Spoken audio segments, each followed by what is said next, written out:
Minutes of the special training from September 27th, 2017. Approval of the minutes for the regular meeting of October 3rd, 2017. Number 8 is to reappoint Mr. James Fields as the County Constable for Legislative District Number 34. Number 9 is to schedule a public hearing at 9:15 a.m. on November 7th, 2017 for a budget supplement SP 17-012 for the general fund planning budget. Number 10 is the approval of the U.S. Geological Survey Joint Funding Agreement Number 18 EMSD 0024 as submitted by Emergency Management. Number 11 is approval of Resolution 10-17-2017 for the Morris Lane speed limit as submitted by the Highway Department. Number 12 is the approval to apply for the 2018 Community Subsidy Funds Grant by Health and Human Services. And finally, number 13 is to recognize and thank the volunteers for the month of September 2017 as submitted by Human Resources. Thank you, Ms. Hawley. Is there anyone from the public that would like to remove any items 5 through 13 today? If not, is there anyone from the commission that would like to remove any items 5 through 13 on the consent agenda today?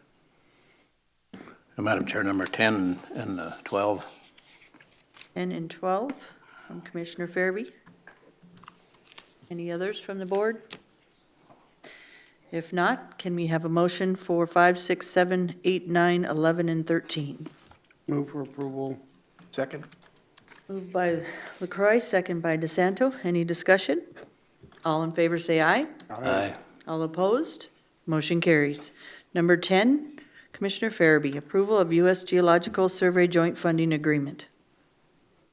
I'll ask Director Willett, or Emergency Management Director Willett, to come up, and he and I went and visited a couple sites, 3 sites, and I think we're in agreement that it's probably time to reevaluate this entire operation. That'd be pretty much correct. It depends on the context. I think it's certainly time to look at the entire Met Warren agreement and make sure that all parties understand what this system is, what it provides to the citizens, what those costs cover. The one issue that we've had with one of our funding partners is back in the late 90s, 96, 97, 98, when this was put together. The support was just done at meetings such as this. So commission meetings, city council meetings, town hall meetings, where the board at that time took a vote and agreed to fund this project.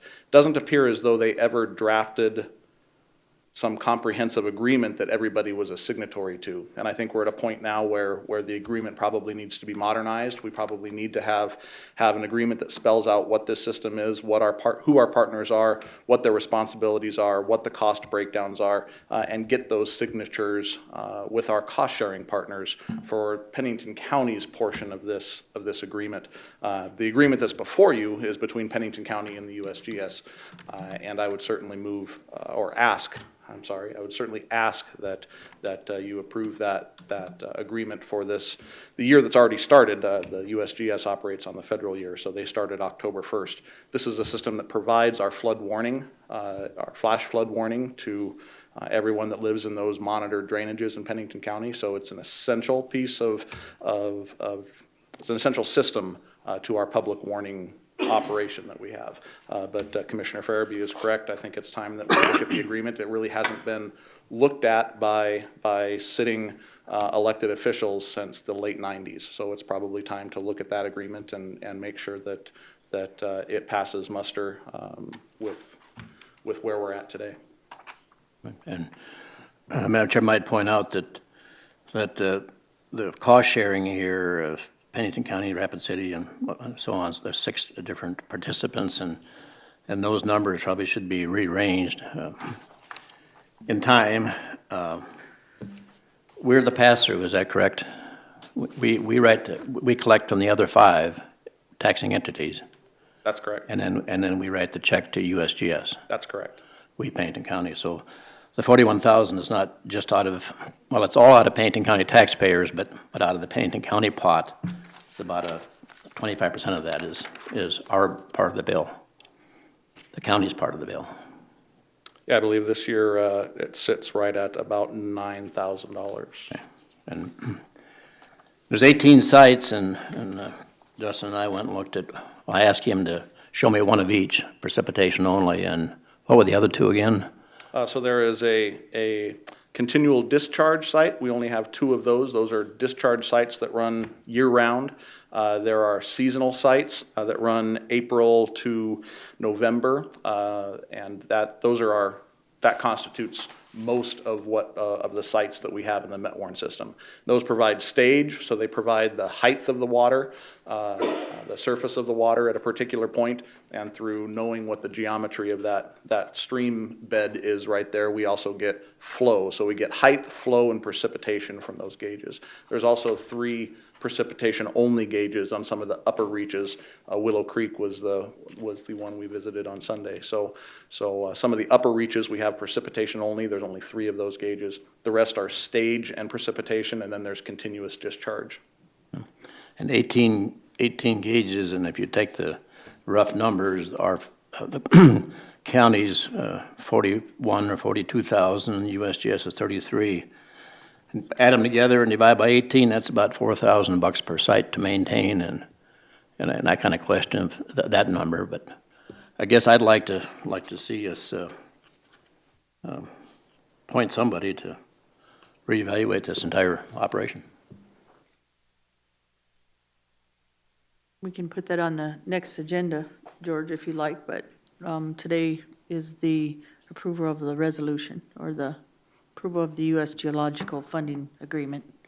If you'd like to put that as something, write something up and then bring it at the next agenda, that'd be fine.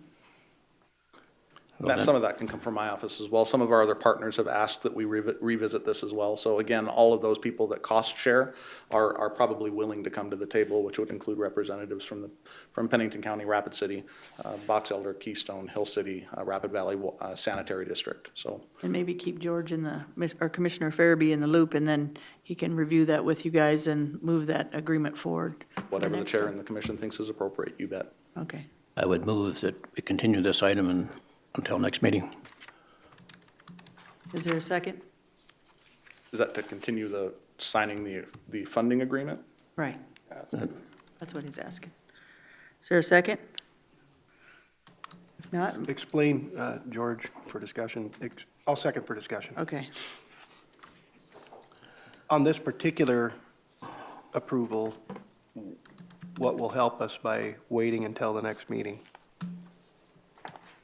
It'll give Director Willett 2 weeks to contact the other 5 participants, well, actually 6, counting USGS, and see if we need to continue spending $4,000 per site for maintenance. As I understand, this is maintenance only. $4,000 per site looks to me like a rather large number. So give them 2 weeks to come back to us with maybe a revised number. Commissioner DeSanto? Is this number here that we're approving or not approving or continuing an amount that we already owe? It's Or for is the year, for the service that started October 1st. It's budgeted in our 2017 budget that was approved in 2016 because it comes due this year.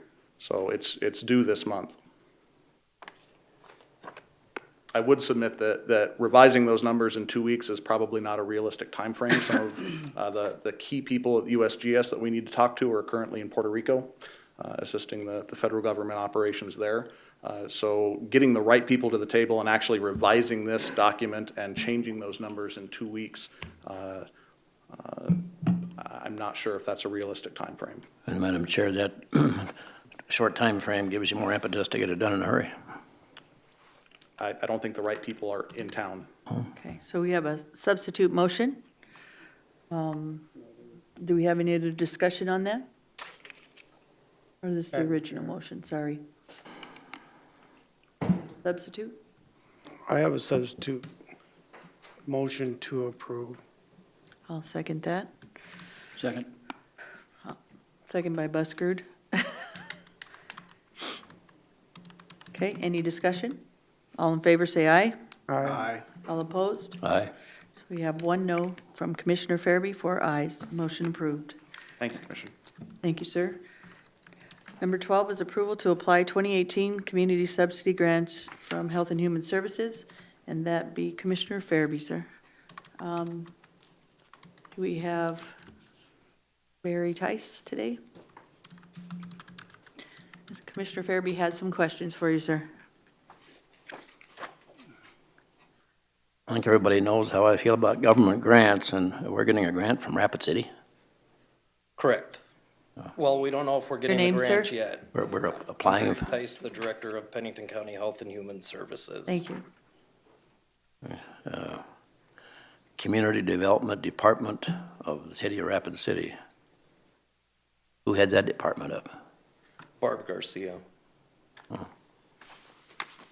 And they've got some extra money. There's a money available. I don't know how much extra it is. It's $50,000 is the maximum amount in this grant. I guess whatever, grants all the way down to the local level. I'll be voting no. Okay. Move for approval. Moved by LaCroix, second by Buschard for approval of number 12. Any discussion? I didn't catch it. Where do these funds come from? Commissioner DeSanto? Thank you. It's a Madam Chair. community block grant that's given, that the city gets every year, X amount to distribute to housing. From the feds. They apply, the city applies for it just like anybody else, they get X amount. Thanks, Lloyd. They look for the areas of need and support and distribute it as needed. High priority human services goals of the city is what it's Gotcha. geared towards. Thanks, Commissioner Roy. We do have a motion and a second. Any other discussion? I guess Commissioner my Farabee?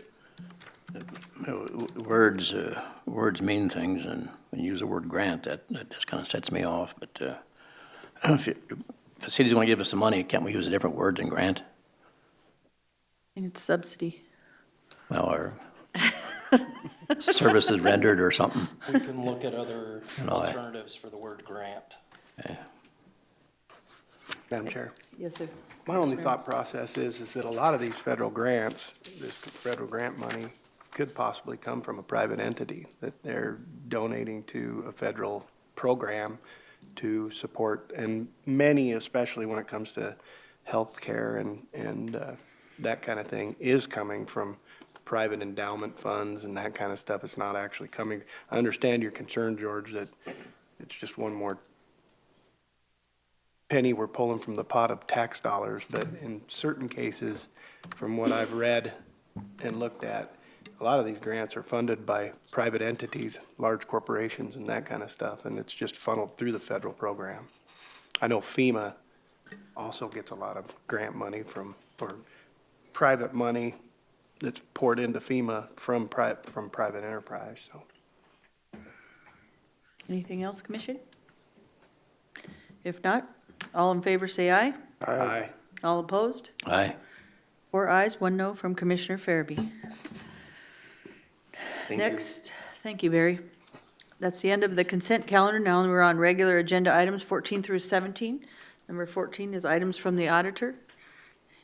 Ms. Pearson, budget supplement for cumulative building fund, James Kirstead Event Center addition.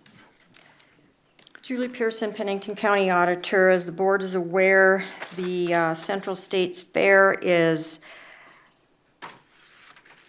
has garnered funds from themselves, the foundation, and Rapid City Vision funds to build an extension onto the Kirstead Event Center, and they were willing to do it through their own books, but since it's on county property, we had to make sure that all the laws were followed, so we are running it through the county books.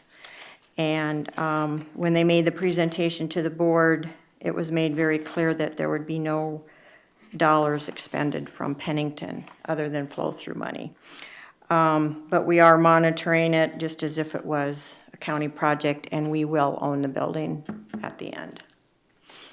This is the first of the supplements for expenditures estimated through the end of this year.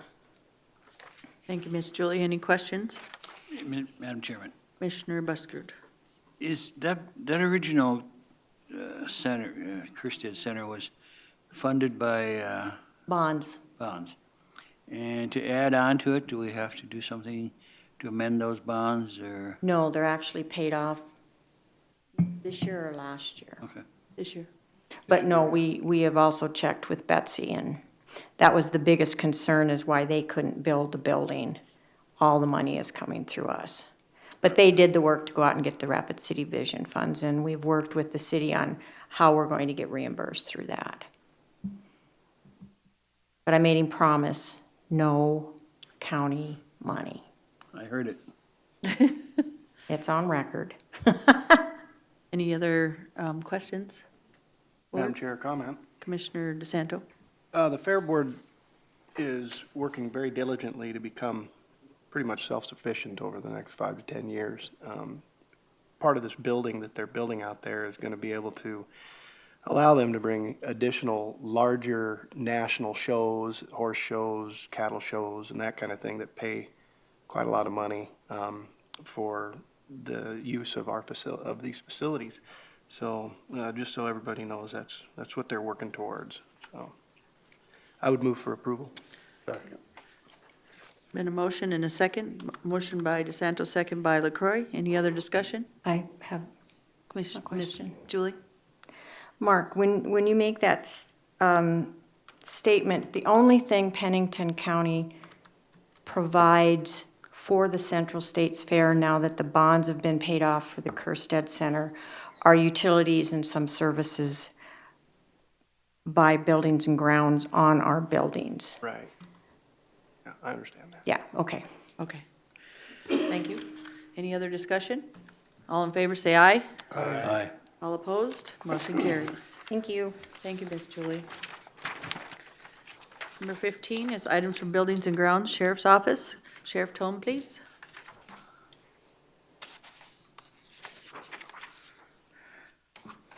Good morning, Kevin Tone, Pennington County Sheriff, and you have to excuse me, I have a cold, so try and get through this without coughing too much. And I just want to do a quick overview, and then Mike and Mike are here to help answer questions as well. And this is follow-up from the previous meeting, and at that meeting, we didn't request any action. At this meeting, we're requesting approval of the design contract, and it's not approval of the construction, it's approval of the design contract. Obviously, if we go down the path of actually bidding a project and constructing it, that would take a separate action from the commission, but obviously this is a significant step, towards that. I previously outlined the project with the PowerPoint, and Holly said it's still available on the laptop here. We can pull it up if we need to. But in terms of a quick overview from our discussion from the last meeting, the jail laundry project's been talked about for at least 8 years. It was talked about with Sheriff Holloway before I came in and took office. And I know we're coming to the end of a significant building cycle the county's gone through. It's kind of the tail end of those projects. But the original kitchen laundry was built in 1990, so we're looking at 28 years later. And as I stated previously, when we added the annex, the original jail laundry was not sized to accommodate that. So what we want to do is size it right for our needs today, and also size it for someday when a third tower is added in that other parking lot, which hopefully is a long time down the road. And this would feed up to 1,000, 1,200 inmates is what it would be sized for, and same with the laundry services. And just a reminder too, the jail laundry and food service also services our satellite facilities, the Juvenile Services Center and detox, so it's more than just the jail. And in terms of funding, again, it's some leftover bonding dollars, but then it's accumulated building funds, so we're not asking for any additional bonding authority, because again, the county may have other bonding needs down the road. But and this project's been approved by the building committee. Again, it's been talked about over the last 8 years, so it's been discussed at length. And this design contract is for 5 potential phases. We're only going to construct 4 of those, but we'll design all 5. And as I stated again previously, the laundry and food service is a core function of the jail. Without that, we're out of business. So it's just time to fix it and get it done. But with that, I'll stand for questions. I know Mike and Mike are here for questions as well, so. Thank you, Mr. Tome. Questions from the board, please.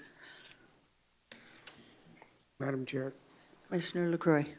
Kevin, you said 1990 the tower was built, or the second tower was built, and the infrastructure didn't get improved at that point in time. I know you probably wasn't around then, but do you think the reason that was because they decided to do a cost savings and save money by not upgrading it at that point in time? Yeah, 1990 was the original tower, if you will. Okay. And then the second tower, the annex, was built in 2006. So, and Mike was here then, he can probably speak to it better than me, but I assume it was a cost savings thing. It was, you do what you can with the dollars you have at the time. So that was probably something that got cut, knowing that it would have to be compensated for in the future, but, yeah. Is that correct, Mike, or?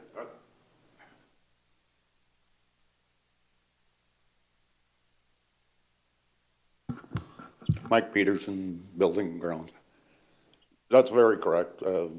Back when we were putting the plans and the phases together, for the jail annex, the kitchen, the laundry, personal property storage, administration space, all those were looked in at the mix at that time too.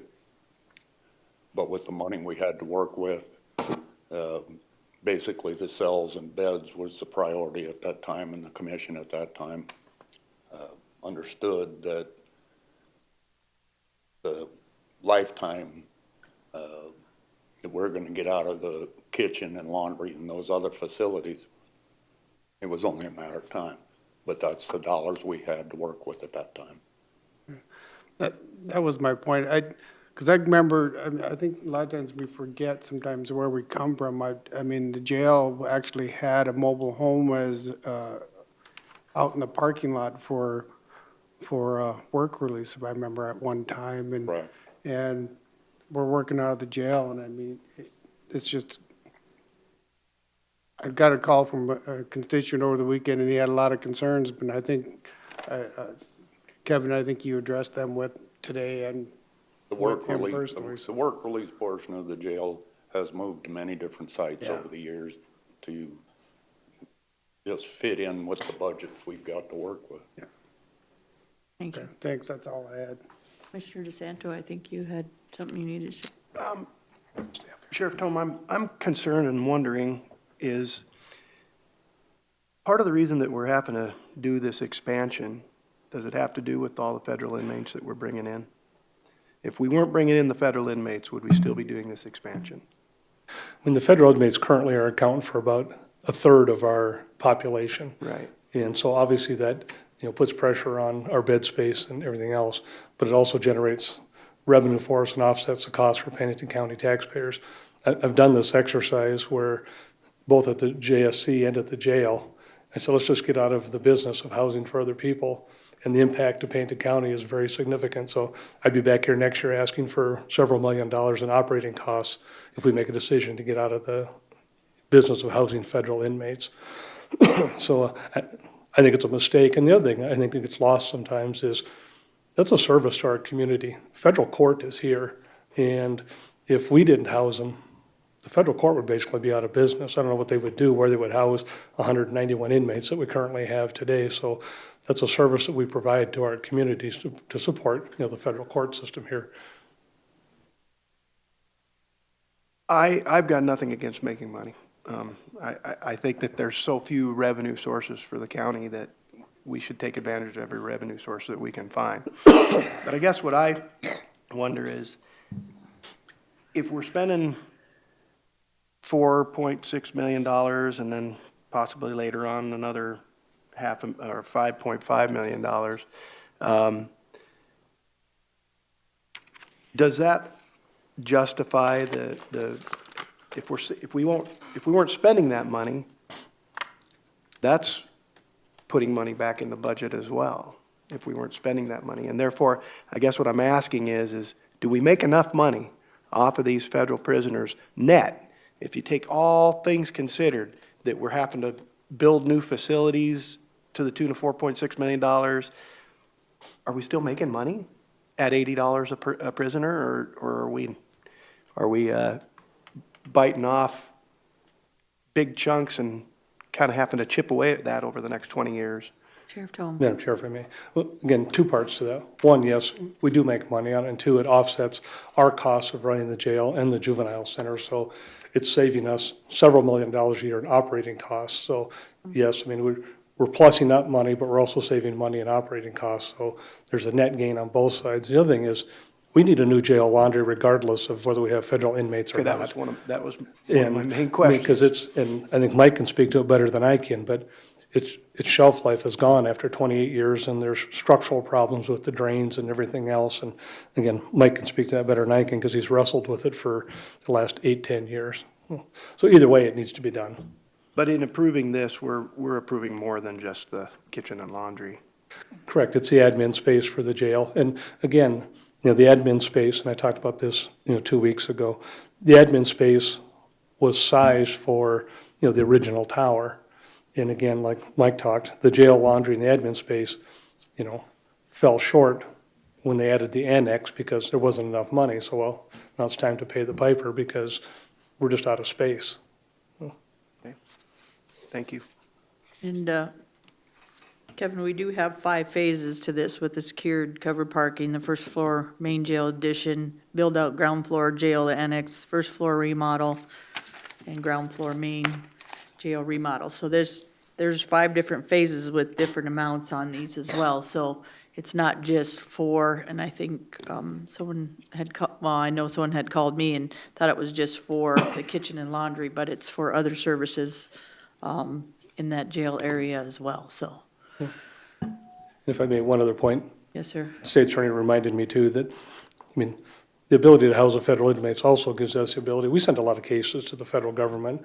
A lot of our internet crimes against children cases are drug cases, and of course, we house a lot of reservation cases, but we divert a lot of cases to the federal government, and I hate to make those all become state cases, because then we own them 100%, and 100% of the cost is ours, so it does save us in that regard as well. But Commissioner DeSanto, did you have any follow-up? Okay, Commissioner Busker? Not that this has a lot to do with it, but I heard on the radio today or yesterday that Attorney General Jackley said that they're doing such a wonderful job keeping people out of the state prisons that they don't even need to build anymore because they're doing a wonderful job. Of course, he did have a tagline on that said, of course, the counties are housing a few more than they used to. So thank you very much, state government. So anyway, it's not exactly our fault that we have to be spending money. Some people have decreed that we do that. And I agree with you, Commissioner Busker, because those diversion programs that we keep getting from the state keeps people out of their state prisons, but adds them to our jurisdiction. So it costs us more money in the end. Any other discussion? I'd make the motion to authorize the chair's signature. Second. Any other discussion? We have a, Yes, Madam Chair, we're full up now, right? pardon? We're full up now, right? No, we have some capacity in the jail. Yeah. No, we're not 100% full. So how long before we'll be full up? Then what are we gonna do? Like to say never, but We just received a $1.75 million grant from MacArthur. We're working on local initiatives. We've already seen a small reduction in our local jail population, and we're going to continue those over the next few years. And I think those will give us breathing room, if you will, in terms of our jail population. So I think we're being innovative and creative in terms of keeping from someday having to build that third tower. But whether that's 10 years or 15 years from now, I don't know the answer. We've looked at our jail population, we've done projections on trends, but a lot of variables can impact that in terms of population, crime trends, the methamphetamine epidemic we've had recently. A variety of things can impact your population. Madam Chair, if I might, when were the other 2 floors in the annex finished? Pardon? When were the other two floors finished in the annex? They were started in 2003 and finished in 2006. The two unfinished ones. The Sir, annex itself name? was Your name Mike first. Cool, Thank you. Pennington County Buildings and Grounds. Thank you. The annex was, the initial phase of the project, which completed fourth floor, was completed in 2006. And then we completed the lower floors in 2009. I thought that's when the annex was built, was in 2009. Commissioner How Fair? about the annex? 6. The annex was completed in 2006, the building itself. But we finished We one. finished off the floors after that. Without sizing the laundry and the kitchen. Like I said last meeting, if I might, Madam Chair, we built that annex, the county did, and we had room like forever. Like I said last meeting, forever is here. Without adequate laundry and kitchen. Has anybody looked at contracting out laundry? Has anybody actually got some numbers for contracting out laundry? Commissioner, or Sheriff Tom? Yeah. We haven't specifically got quotes. I mean, the problem with contracting out, we have the advantage of doing it in-house where we have a lot of inmate labor. So we keep our costs down significantly by using inmate labor because we don't pay them anything. The other thing is, as soon as you start outsourcing laundry and bringing it back in, then you have contraband problems. You're constantly fighting contraband coming back into the facility through your laundry. So for those two reasons, we prefer not to contract it out. But it's never been examined, never been investigated. Is that what I'm hearing? We've had discussions about it, but again, for the reasons outlined, it doesn't make sense to do it. Madam Chair, I just happened to, the other day, going through a stack of old papers, and lo and behold, I found a paper here. Headline, Pennington County's $48 million makeover. Just November of 2 years ago. If I might, I'd like to read a couple of things here. Of course, bonding, we didn't bond 10, 12 years ago, but it's okay to bond now. And we bonded twice since I've been here, because I voted against that. But, quote, 5 years ago, it's amazing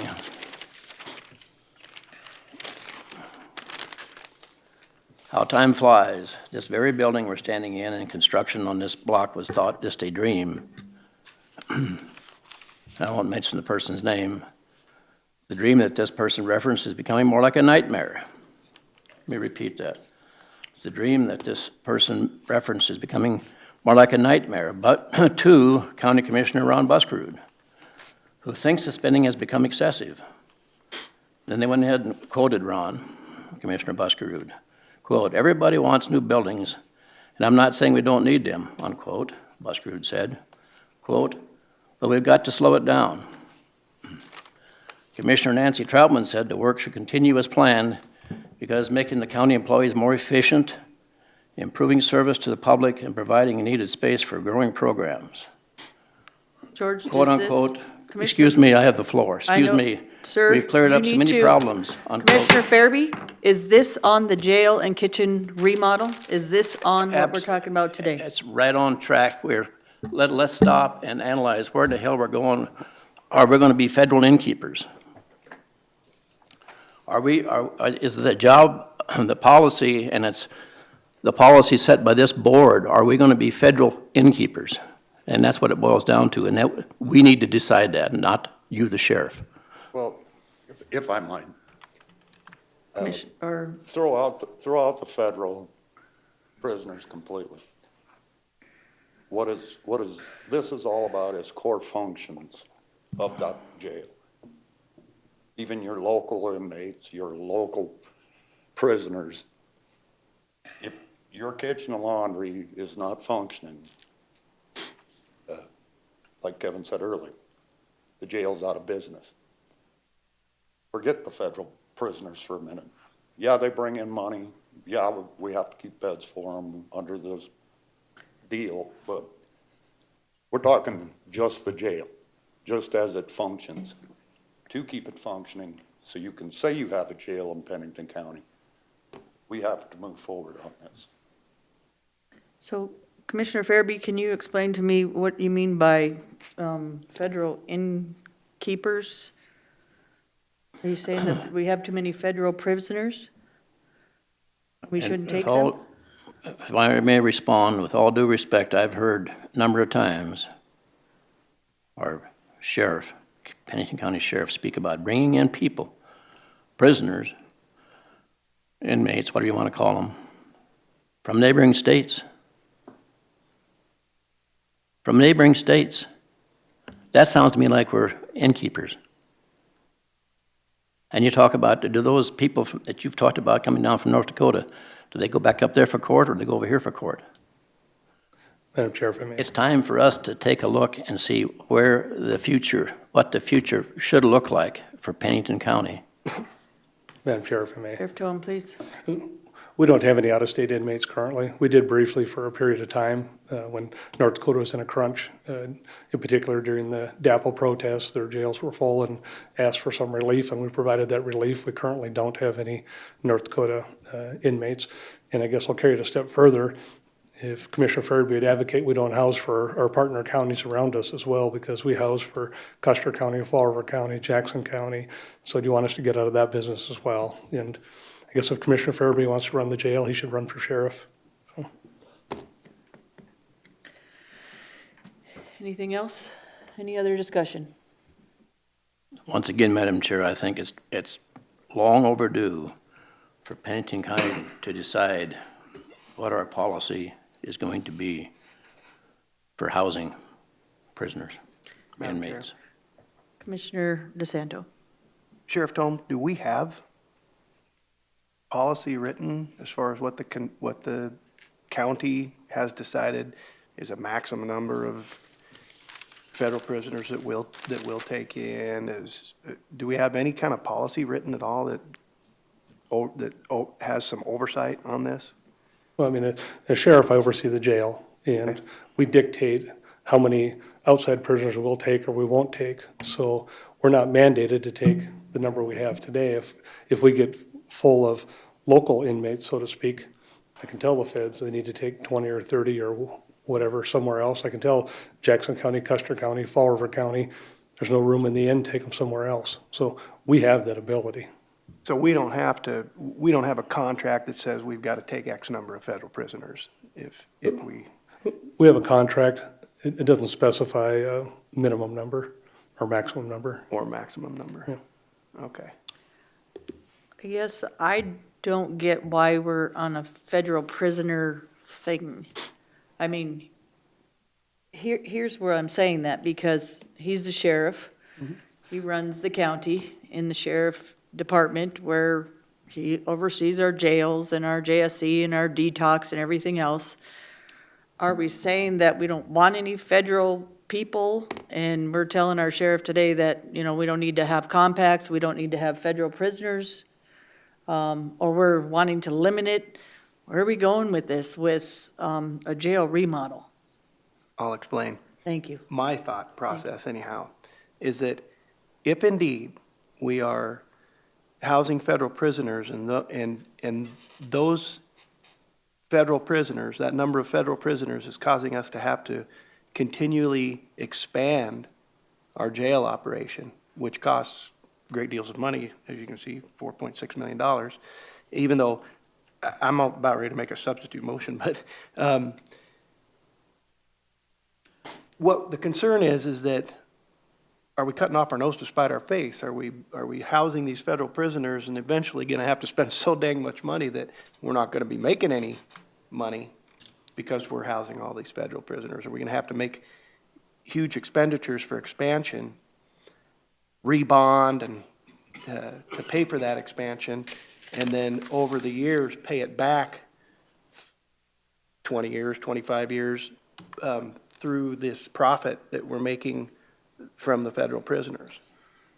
Thank you. Is it a net gain I guess that's the bottom line. Is it a net gain? From what? If we've got to add additional space, and I'm not disagreeing with the kitchen. I know the kitchen and the laundry need to get done.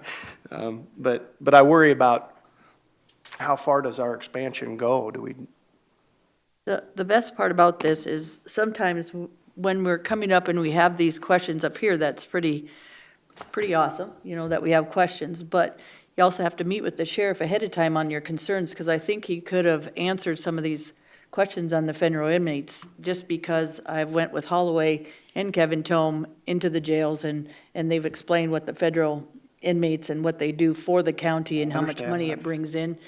I think if you saw what they've done and what they've did over the years, they help pay for our jails. They help, and if they're federal, if they're state, we need the money just as much as anybody else. It's gonna go somewhere. It's gonna go to some county. I understand that, Deb, and like I said, I've got nothing against profit. And Nothing at all. I just, I'm not disagreeing with you, Commissioner Santo. What I'm saying is, try to find the answers before and ask the questions before to the sheriff, because it's a lot easier than him not knowing ahead of time how to answer and bringing the numbers forward to us. Does that make sense? that makes sense if I hear from a constituent that has a concern a week before we meet, but if I hear from a constituent that has a concern on Friday night, I've got to ask those questions here, rather than I can't get a hold of Sheriff Tome over the weekend, but I would make a substitute motion. I would make a substitute motion that we approve the design of the kitchen and laundry facility, but continue until Commissioner Farabee gets whatever answers it is that he needs on the other phases, the parking, the main jail, that just approve the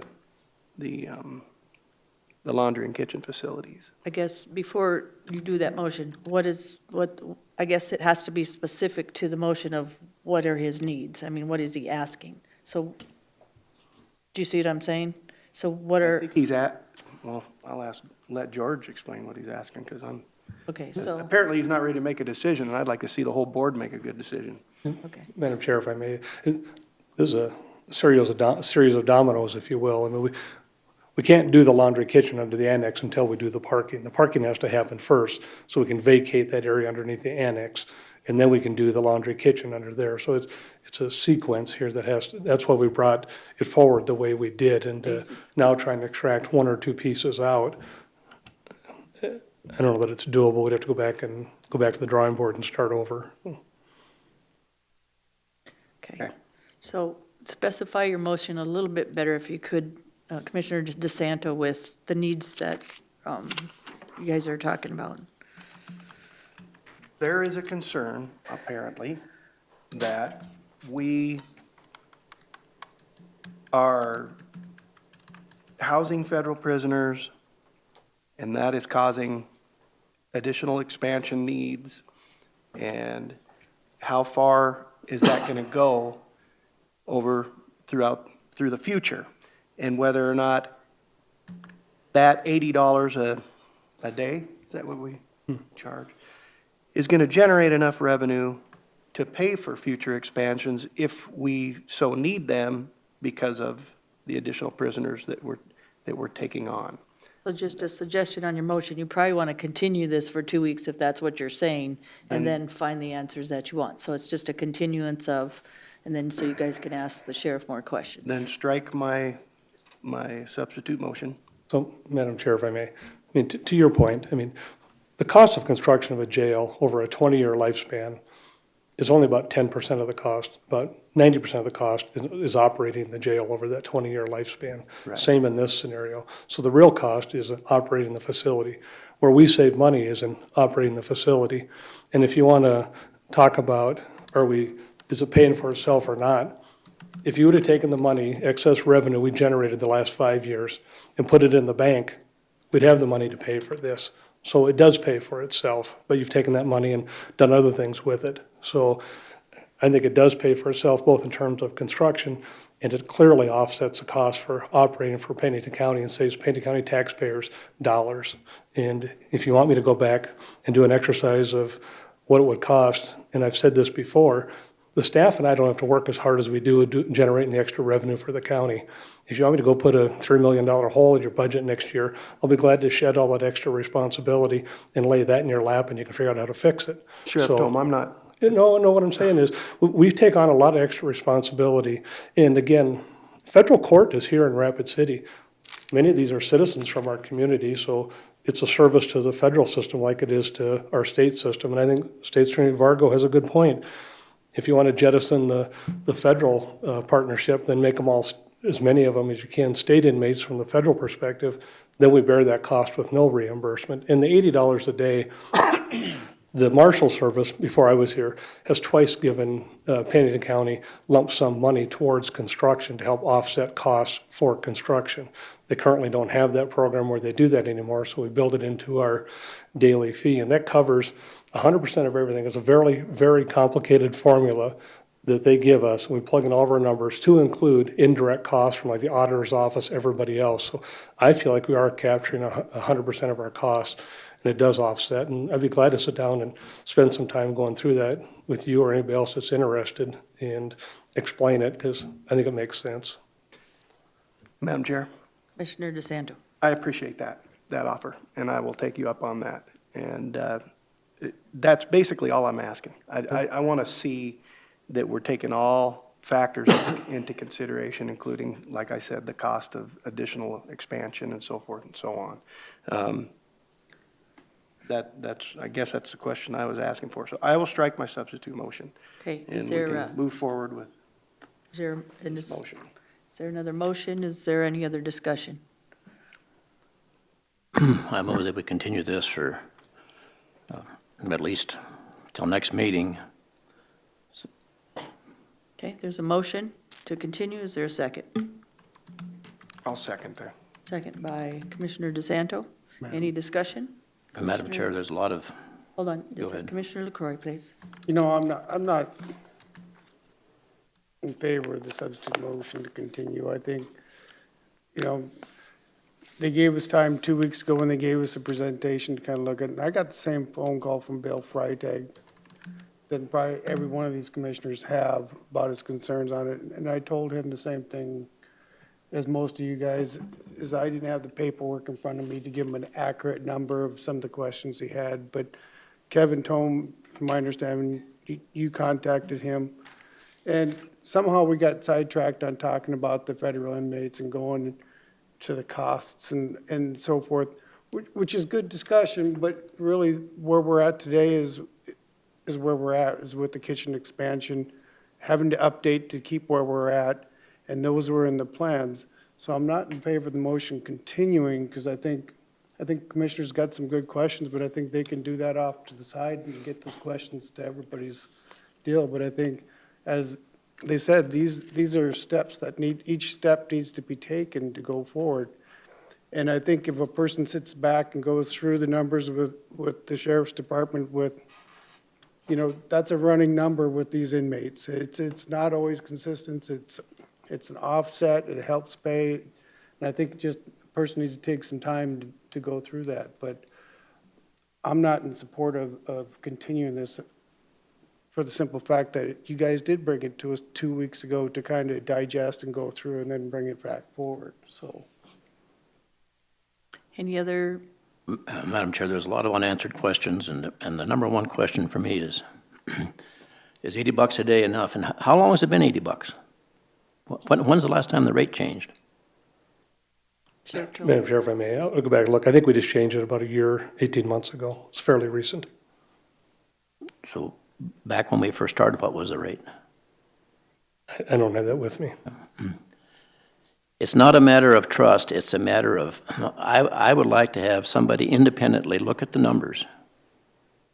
Somebody that's qualified to look at the numbers and come to us and say, okay, these are the numbers this person came up with, and these are the numbers that the sheriff came up with. Maybe they'll be the same, and maybe they won't. And it's not a matter of trust, but you have a bias. So Madam I Chair. won't be satisfied, and I don't think $80 a day is enough. So I guess I didn't get the point. Commissioner Fairby, what do you mean, find somebody less qualified? I didn't say less qualified, I said somebody that's qualified to look at the numbers and come to us with, these are the actual numbers for each federal inmate or each whatever. Madam Chair, if I may, I said this earlier, we need to do the jail laundry project regardless if we have federal inmates or not. It's overdue, it's time to do it. And this whole discussion about federal inmates is, it's a rabbit trail we've gone down.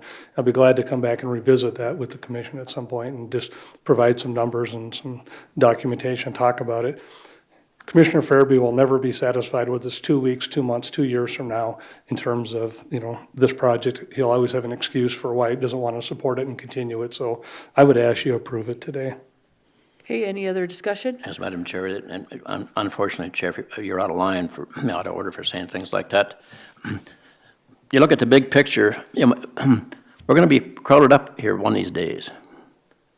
So looking forward, 20 years, 30 years from now, maybe we ought to have a facility outside of town a little ways. We're not going to be able to build here anymore. So let's look ahead. 10 years ago, I sat, not in this room, but the other room over there, and said, we're good forever. The exact words, we're good for like forever. Forever came in a hell of a hurry. So let's sit back and take a look at where we want to be 20, 30 years from now. That annex is 10 years old, right? It's Okay. full up. Okay, guys, we have a continuance. Let's go ahead and move this forward. All in favor, say aye. What are we Oh. voting on here? What's The the- continuing it. Sorry, guys, to continue this for 2 weeks. Roll call, please. Buskerud, No. DeSanto, Aye.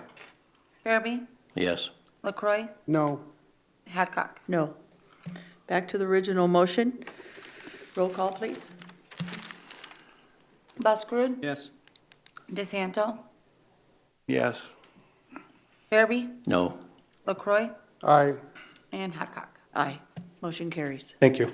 Thank you for all your questions, and we did have some good questions. Thank you, Commissioner DeSanto, for clarifying some of your things that, I appreciate those questions, so thank you. Well, I think we can get the answers we need over the next couple of weeks anyway. I do too, sir. I think that they're willing to help you, and then Kevin Tome's always, I even call Mr. Tome even on weekends, and he answers the phone, so he's pretty good at getting things done for us. Thank you, Sheriff Tome, for your question-answer period as well. Next item's from Weed and Pest, bid award for compact track skid loader. Mr. Scott Guffey, please. Yeah, this is a bid award for the skid loader that's going to be split between highway and weed and pest, and we only got one bid, and it met all the specs, so I recommend the bid award to Generate Equipment for a Bobcat T770 skidster. Yeah. Move for approval. Moved by LaCroy, second by DeSanto. How about discussion? Any discussion? All in favor, say aye. Aye. All opposed? Motion carries. Thank you. Thank you. Number 17 is request for variance of ordinance 14 approval of second approach for Mr. Daniel Esperada.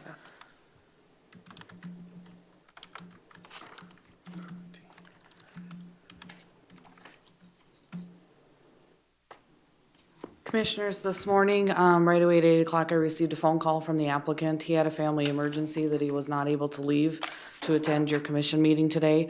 If you have any questions or concerns, he just asked that we continue this until November 7th. If the board doesn't have anything, he would like to move forward with this. I would move for approval. Moved by DeSanto, approved. Is there a second? I'll second for discussion. I would ask, Tom, have you reviewed this to see? Tom? I looked at their approach and I don't see any problems with it. It's my understanding that Assistant Highway Super Mark Schock has gone out to the site and visited it, and he did not have any concerns with Okay, marked it. the line of sight distance. Okay, So that's good. Yep. Okay. Okay, any other discussion? Do we, and for the highway superintendent, do we want, how many approaches do we want off of, that's becoming, I presume, a busier and busier road all the time, and people coming in and off of a road, that's why we have service roads or side roads, and is that gonna be a problem going forward? I'm sorry, Tom Wilsey, Highway Department. I'm sorry, I am not familiar with this site. Well, Mark was the one that was handling this, not me. I'd make a substitute motion to continue it until next meeting until, I presume that, I would rather Mark answer these questions. I- He is familiar with the site. Okay, there's been a substitute, is there a second? Second. Motion on the continuance. Not, vote on the continuance. All in favor, say aye. Aye. Aye. Opposed? No. Motion carries with 4 ayes, 1 no. By Commissioner Hadcock. Items from Planning and Zoning, we have Board of Adjustment. Motion to go into Board of Adjustment, please. It's 10. Well, we can't do it. Can't wait till 10:30. Whoa, we're going ahead of time. Okay. Let's take a break then. You want to do executive session? I was going to say, we do have a proposed executive session item. I don't envision it taking anywhere near half an hour, so if you wanted to go in there now, we could definitely do that. Jay and I are both here, and you 5 are here, so it's just throw it out as an option. I would move that we go into executive session Move to go into executive session. Is after there a 5-minute break. What if we do executive session and then when we go back to do that? Okay. Followed by a 5-minute break. Executive session, we have a motion. Is there a second? Second. Second by Commissioner Farabee. All in favor, say aye. Aye. Aye. All opposed? Motion carries. Okay, executive session. Executive session, do we have a motion? Yes. Motion by Busker, second by LaCroy. Any discussion? Okay. We have to take a motion on that.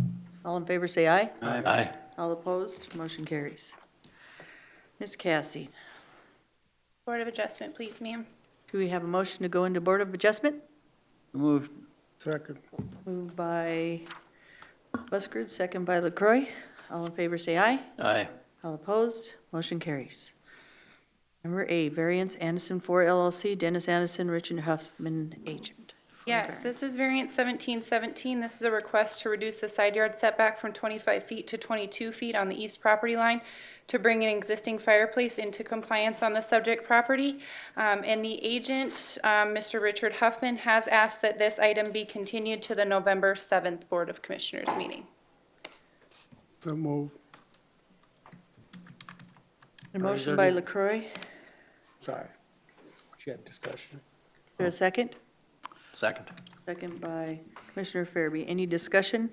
I know there's some people here that came Yeah, we better hear them beforehand, out. so please come up if you would. Cassie, would you tell us about it first? Yes, I sure will. Okay, so this variance request is a request to But- reduce but this. Excuse me, I think that there's 2 items. You're here for the plating item, right? The variance, both. Okay, So should they talk under that item or this item? they're talking on the variance first, George. Okay. Okay, so the variance, this is a request to reduce the side yard setback to bring an existing outdoor fireplace slash pizza oven that was constructed without a building permit into compliance. The reason for this request is they are actually in the process of platting this property, which you'll hear here in just a few minutes, but they did construct this structure without a building permit. It encroaches into I'm trying to find a picture of it, there it is, into the side yard setback, and this is the only setback issue that they have that will not be corrected through the platting. So they've requested this variance to bring this structure into compliance. Can you show me the pictures one more time, Cassie? Yes. This is the fireplace thing that they constructed. And where's the tank at? It's on their property line, or is it? This propane tank? Yes. That propane tank, let me get back to a survey picture here because it actually shows it. Right down here, you can see the propane tank is about 12.2 feet from the property line. How far is it from the oven? How far from the oven? To my understanding, it's about 10 feet, 10 feet? if not closer, to my understanding. You can kind of, I mean, you saw it in that one picture about there. Okay. Now, anybody who would like to speak, please come up, one at a time.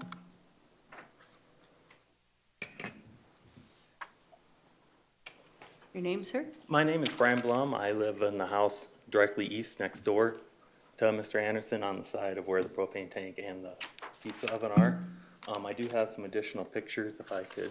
Yes, sir, go ahead and bring them Show up. them? If you'd hand them to George, unless you have five, you have five? All right. Thank you. Thank you. Hopefully these will kind of. Thank you, sir. Thank you.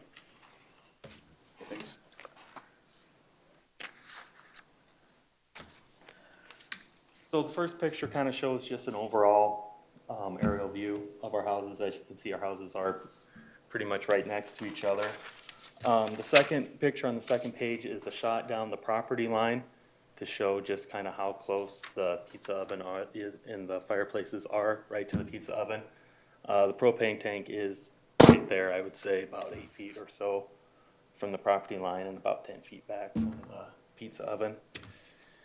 And then the next pictures are just kind of a shot trying to show the scope of the construction and the additions that he's already done. The last page is kind of a before and after shot from Google Earth, showing the addition that he's put on. Additionally, it was kind of a small 2-story mudroom entranceway into the main house. As you can see now, it's a full-fledged addition and has dramatically changed the house's footprint. As stated before, everything was done without a building permit. This is not just, you know, a small little addition. So there wasn't a building permit, Cassie, on the building that's being built? There was not a building permit issued for that pizza oven. They have a couple of other decks that were built on the property without building permits.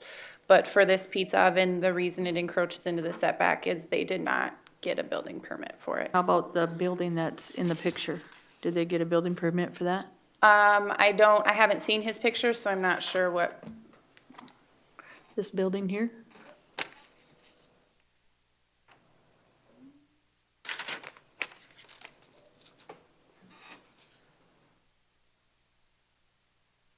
Let me see here. Right. So he hasn't had building permits for his decks. He hasn't had a building permit for the fireplace, which, you know, it's kind of hard to say if you need a fireplace, you need a building permit. But we don't know if he has a building permit for his building? I don't believe he does. And, He has you know, I'm several showing, unpermitted when you hear a lot of things, you kind of picture a small, you know, just pit for pizza oven and stuff like that. We're not talking that. We're talking significant structures in this. With respect directly to, this process has been ongoing for 3 years. There's been a lot of construction going on. It's been a significant addition and remodel to the house.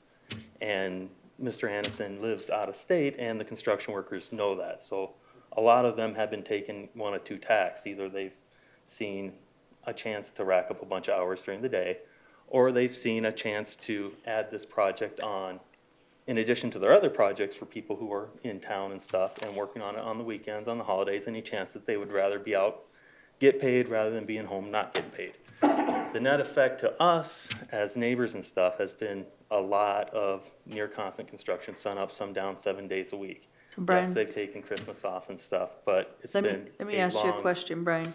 Yes. With the house, how close is that house next to the property line, the new addition, do you know by chance? Well, the house, the face that he has, we have a shared driveway that goes into it, and I have a 40-foot easement along that driveway. The house encroaches upon that 40-foot easement but it's beyond the 25-foot setback. Okay, thank The you. pizza oven encroaches on the 25-foot setback, and then the propane tank is obviously really close to the property line as well. And our concern on the propane tank is that it's so close to the pizza oven. In the picture here, you can kind of see the archway on the bottom of the pizza oven. That's the opening for the pizza oven portion of itself. There's also an open facing the house away for a outdoor fireplace. But the pizza oven, the direct flame of the pizza oven is literally facing the propane tank. My You can't concern, see though. in this picture, but my dining room is approximately 45, 50 feet towards me from the propane tank. And if that thing went, it would either go into the hill that way, or more than likely through my dining room window into my kitchen.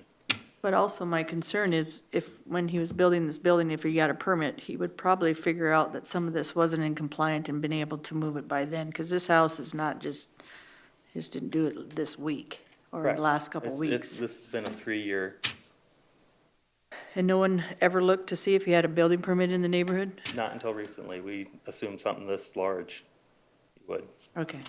And Thank you. contractors thought he did too. He's out of state, so I don't talk to him as often as I talk to people working there. Anybody have any questions for Brian? Madam Chair, Commissioner DeSanto? if your biggest concern is the propane tank, would that be correct? Yes. Yeah, that to me is an immediate fire danger. So if we were to get this gentleman to move the propane tank, would you have a problem with anything else that he's doing? We've had several issues throughout the 3 years. We've had issues with he put a back retaining wall, as you can see on this, and there's drain tile all the way going down there. Yeah. Drain tile basically empties at the start of the driveway. Our driveway was a shared driveway. It's a gravel driveway that, you know, we have issues with it washing out and stuff, and this added a whole bunch of water to that. He's doubled the amount of bathrooms in his house, and we're on a shared well with him, so we have been having water issues and are discussing that with him. As I said, we're close enough as it is, and we're not terribly happy with the fireplace even moving that closer. So we are continuing to discuss those things with him and work with him, so I'm not saying that the propane tank is the most, or the only concern that we have, but yeah, that is, I would say, the biggest concern, because as I can say I see that as a threat to our safety. How is he to work with? Is he cooperative or He's cooperative argumentative, or- in agreeing to things, short on doing things. So the propane tank itself, I don't know if you can see on your layout thing, but he put a little driveway, concrete pad on the other side of the driveway. And they had the propane tank there for temporary until they placed it. They got a crane out and they were moving the propane tank half full up the hill, to which I was kind of out there saying, I don't know if that's a great idea to be moving a full concrete or a half full propane tank. And they put it up there, and I asked if that's where he's gonna put it, because it's awfully close to where it is. No, I was assured this is just a temporary thing so we can move equipment around. Well, there's a gravel space under there that they leveled off. It sure looks permanent to me, even though I've been told all the way along, no. And now they're asking for variances for it. So I suspect that even though I've been told otherwise, I think this is the final plan. Thank you, Brian. Do we have other people that would like to speak on this variance? Yes. Okay, Thank you. your name, ma'am? Hi, good morning. I'm Amy Lucas, and I live on the other side of the Blum, so I guess I'd be over east from where Mr. Anderson's house is located. Our biggest concern, one, is the location of the fire pit and with the propane tank. You know, the Blums have 3 children. We have a lot of people in the neighborhood. We're in the national forest. You know, we just don't want a big issue with the fireplace and the propane tank. You know, our other concern is gonna be that, you know, he did all this without any permits. He was not in compliance, and, you know, we live in a very quaint, quiet, family-like neighborhood. And if he's kind of come in here and not play by the rules essentially, and he's going to build something without the permits, then, you know, that kind of encroaches on our neighborhood, and we don't want to be building on top of each other. We all have lived out there for a reason, because it is a spaced out neighborhood. And like I said, we all get along. It's a very family-centered atmosphere. But, you know, we have the rules and the ordinances set into place, and so, you know, our concern is, you know, he's now encroaching on that. He's now encroaching on their property. And, you know, there's permits and stuff set into place, and we would just like to see them adhered to from the board. But, you know, we have put up with this for 3 summers. And every summer, you know, you want to go out and have a nice breakfast or a nice dinner or lunch, and it's constant pounding, hammering, beeping, you name it, the sounds for 3 summers, and even into the winter months at all hours, 6 o'clock, 7 o'clock on Saturday mornings, is getting to be a little old. But, you know, looking at, I know you guys were focusing at the 400.1. I know that in 4A, it talks about the property lines. Obviously, he hasn't adhered to that. You know, if documentation had been done correctly, we wouldn't even be having this meeting at this time. So, you know, we just want to make sure that everything's adhered to correctly. You know, we welcome the fact that he wants to improve his house and his land. There's not an issue with that. We just want to make sure that he's in compliance with the rules.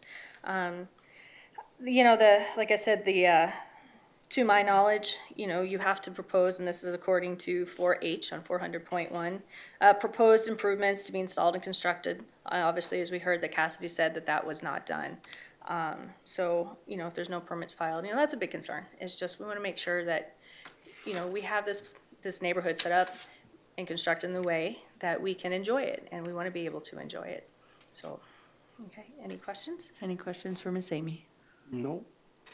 Okay, thank you very much. Thank you, Miss Amy. Anybody else?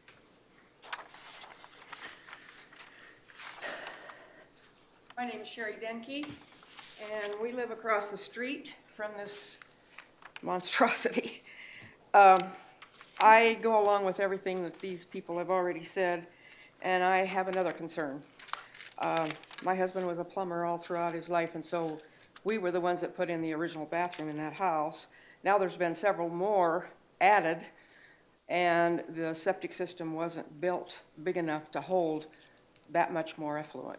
So our concern is that with the septic tank being in front of the house toward the road, that the houses below that toward the creek are endangered to have their water system contaminated. So I kind of feel that if he can't live by the rules, then maybe we shouldn't live by the rules, although I haven't been raised that way, so that won't happen. But I feel that if he thinks he can get away with something, that he's just going to keep right on doing it.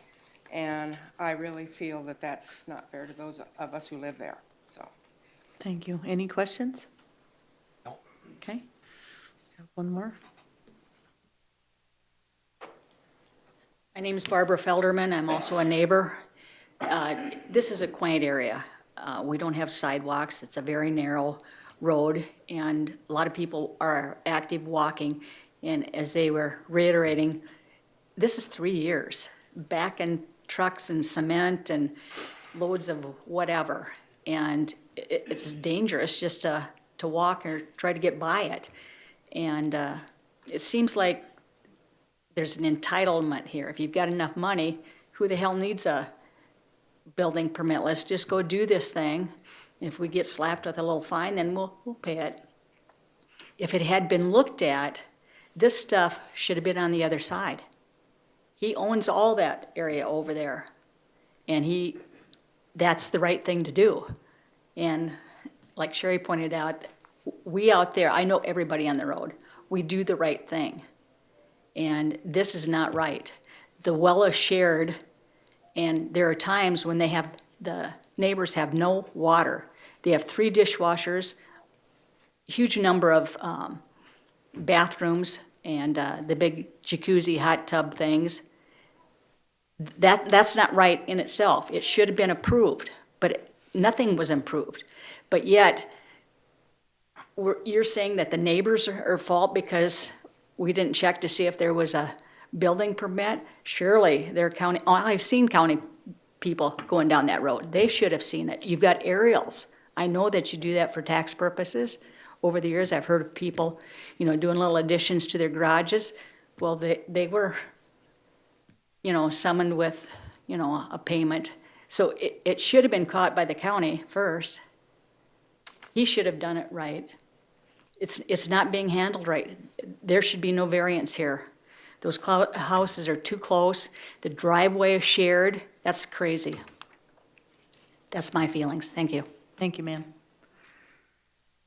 Ms. Cassie, this has been continued, but maybe at the next meeting we could, and maybe you already know it, what things he has with no variances, his drainage, and some of his stuff that is happening out there. Do we know all these things with the septic, the water, and the things out there for drainage besides the building permits that he doesn't have?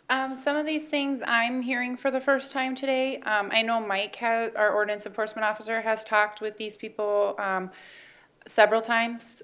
So I don't know if Mike has heard mention of the drainage and the septic thing, but that's the first I've heard of it today. So we can definitely look into it in terms of the drain tiles, the number of bedrooms. They did just recently get their septic system pumped and did get an updated operating permit, but I do not know how many bedrooms are in this house, nor how many bathrooms are in this house. So those are things that we can look into. And maybe too, equalization will have some of that information, so when we move forward, that we know some of these things that, would help us for our decision. Yep. Thank you. Board, do we have any other discussion? Nope. If not, there's been a motion to continue. All in favor, say aye. Aye. Aye. All opposed? Motion carries. Next, motion to come out of Board of Adjustment, please. Second? By LaCroy, second by DeSanto. Any other discussion? All in favor, say aye. Aye. All opposed? Motion carries. Consent calendar, item B, Ms. Cassie. The Board of Commissioners uses a consent agenda to act on non-controversial and routine planning and zoning items quickly. The consent agenda is acted upon by one motion and vote of the board. Items may be removed from the consent agenda and placed on the regular agenda at the request of a board member or a citizen. The consent agenda for planning and zoning contains the following item. Item B, second reading of Major Planned Unit Development Amendment PU 1708 for Eugene and Julie Kleindl, Julie Augenbaugh as the agent, and approval is recommended. Is there, okay. Anybody from the public would like to speak on item B? Anybody from the commission would like to speak on item B? If not, a motion, please. Motion to approve the consent calendar. Motion by Buschard, Second. second by LaCroy. Any discussion? All in favor, say aye. Aye. All opposed? Motion carries. Next, we'll have regular agenda items C through H. Ms. Cassie, item C, please. All right, so item C is the layout plat request for Mr. Annenson. This is the request to combine 4 lots to create Annenson Lot A. So as we've kind of been discussing with this property through the variance, this property consists of 4 separate lots. All 4 of these lots are zoned low-density residential district. The lot that contains the structures is Lot 18 in the west 40 feet of Lot 19 of Big Bend Placer. And it currently contains the single-family residence, decks, an on-site wastewater treatment system, the fireplace pizza oven, and a detached garage. What they are proposing to do is to combine all 4 of these lots into one lot that's 3.07 acres. This will meet the minimum 3-acre lot size requirement for a low-density residential district. The existing 4 lots are all legal non-conforming with regard to lot size, so the proposed lot consolidation would bring the lot size into compliance for the zoning district. And access to the property would remain off of Thunderhead Falls Road via a common access easement. This plat came about due to a complaint that was filed with our office of an outside fireplace pizza oven that was constructed without a building permit. The ordinance officer, Mike King, did go out there and verify that structure, and with further research into the property, we also identified that there was several setback issues for existing structures. So in August of this year, the applicant did apply for this layout plat to combine all 4 of these lots. So they would be decreasing density, and Thunderhead Falls Road is a dead-end road, so they would be decreasing density by 3 lots technically on a dead-end road system. And the proposed platting would also correct all but one of the setback issues that currently exist on the subject property. The only one that would be remaining would be the fireplace pizza oven that they're requesting the variance for, as that currently encroaches and would continue to encroach into the setback.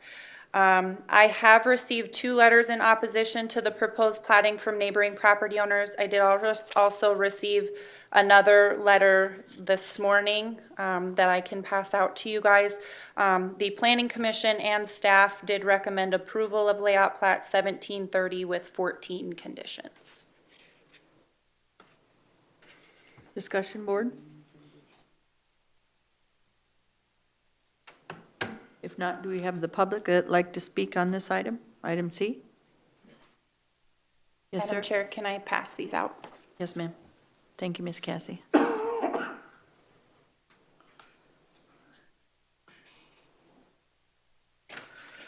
Sir, you can come up. Thank you. Thank you. Go ahead, Brian. I'm Brian Blum again. Our objection to the plat is we realize that it's a low-density neighborhood, and the argument for it is to reduce the structures that would be on the house. Our fear is this would do the exact opposite. The existing lots in there, lot 17 revised, is the boundaries of it by the setbacks, you really can't build on it. There are several lots on the street that are like that. They're just small enough that people use them as, you know, a side yard, basically. Our fear is when he combines all this, it gives him that 3-acre lot so that he can put on a caretaker house, a guest house, things like that, that he couldn't do previously. So our biggest concern is that this is just greenlighting additional construction permits, or construction projects. He's already shown that he's apt to do that, and we don't want to continue him doing that. If you wanted to do the lines north-south, and that would be fine, but our fear is that putting it into the big 3-acre division lets him do more. Again, if he puts on more houses and stuff, we're gonna have the same issues with water and stuff on the shared well and stuff like that. Or it's our well between us, and then septic and draining issues with that haven't been looked at until now.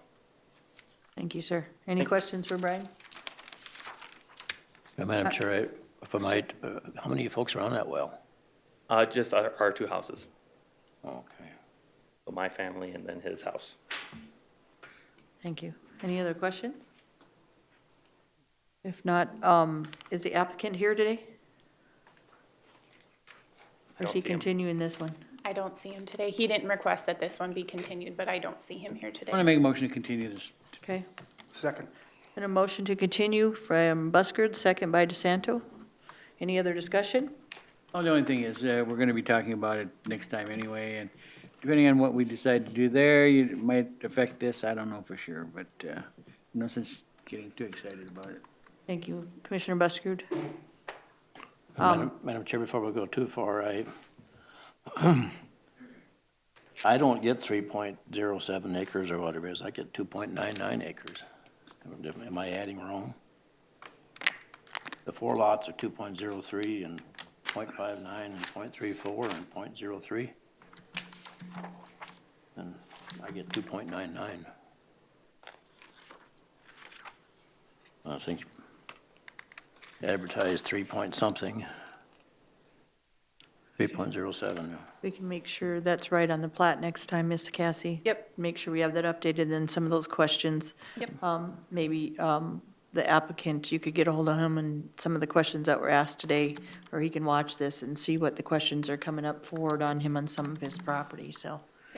Madam Chair, the reason I raised that issue is that ostensibly, the primary reason for combining the 4 lots is to remove the legal nonconforming status. And 2.99 doesn't get you there. It's so I mean, it's a technicality of sorts, but it doesn't meet the 3 acre. But unless I added wrong. I added twice, and And you wrote that down, Ms. Cassie, right? Yes, ma'am. Okay, thank you. Miss Amy, you wanted to speak again? Yes. Okay, yes, ma'am.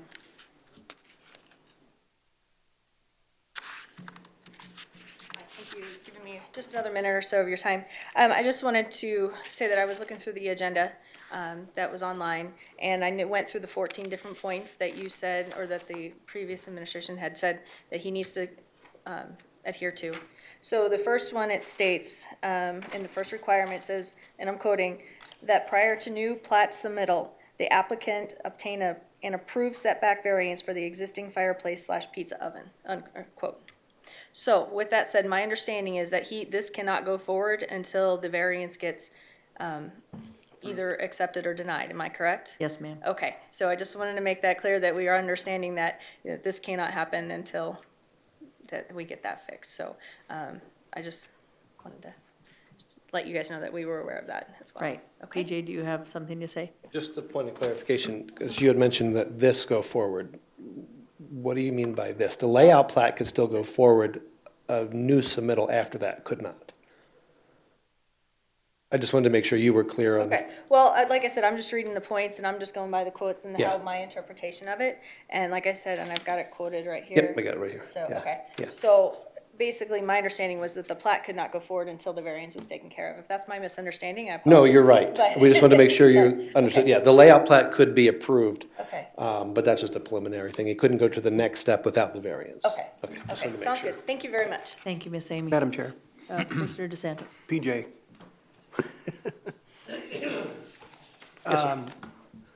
Is there any limitation to the number of buildings if we continue to permit? Is there any limitation to the number of buildings he can put on that piece of property? County doesn't have that restriction yet. Okay. Thank you. You're welcome. Thank you. Any other questions, Board? I've got Commissioner a Farabee? comment about that propane tank. I'd sure like to have the fire coordinator take a look at that location. To me, that's really dangerous. Is there a comment on that, Miss Cassie? Yes, we did talk about it in our development review team meeting. I can try to see if Jerome will come to the next meeting as That'd be well good. to speak on it, because we did discuss it a little bit, but I would prefer that Jerome give you his comments versus me. I don't want to mess him up, but we did speak about it. Is the plumbing and the electrical from the state, right? Yes. So he would have permits on there, or we don't know? After a building permit is issued on the back, there are the phone numbers and contact information for state plumbing and state electrical. They are required to get their own licenses and own inspection. County does not follow up on inspections. I don't know, I'd just be curious Yet. to see if he did either of those, but, all righty, thank you. Back to the propane tank, Madam Chair, my concern is if I recollect correctly, propane is heavier than air. And if that tank ever leaks or gets tipped or whatever, that would go down the hill to that fireplace. That's exactly I what. mean, I think it's heavier than air, propane. So that could be, if you got a good fire going in that fireplace, it doesn't look very good to me. Thank you, Commissioner Farabee. We do have a motion to continue. All in favor, say aye. Aye. All opposed, motion carries. Thank you, Ms. Cassie. We're on item D. Layout plat 17-29, Laredo Holdings LLC, Ryan Caskey. PJ Conover, Director of Planning Department. Item D is layout plat 1729 to reconfigure lot lines and create new lots for lots 9A, 9B, 12A, 12B, 13A, 13B, 17A, 17B, 18A, and 18B of Block 6 and Sunset Ranch. The applicant and agent is Laredo Holdings. Ryan Caskey is the owner. Spurlick Engineering, Spurlick Consulting is the engineering and the surveyor, and it constitutes approximately 61.34 acres.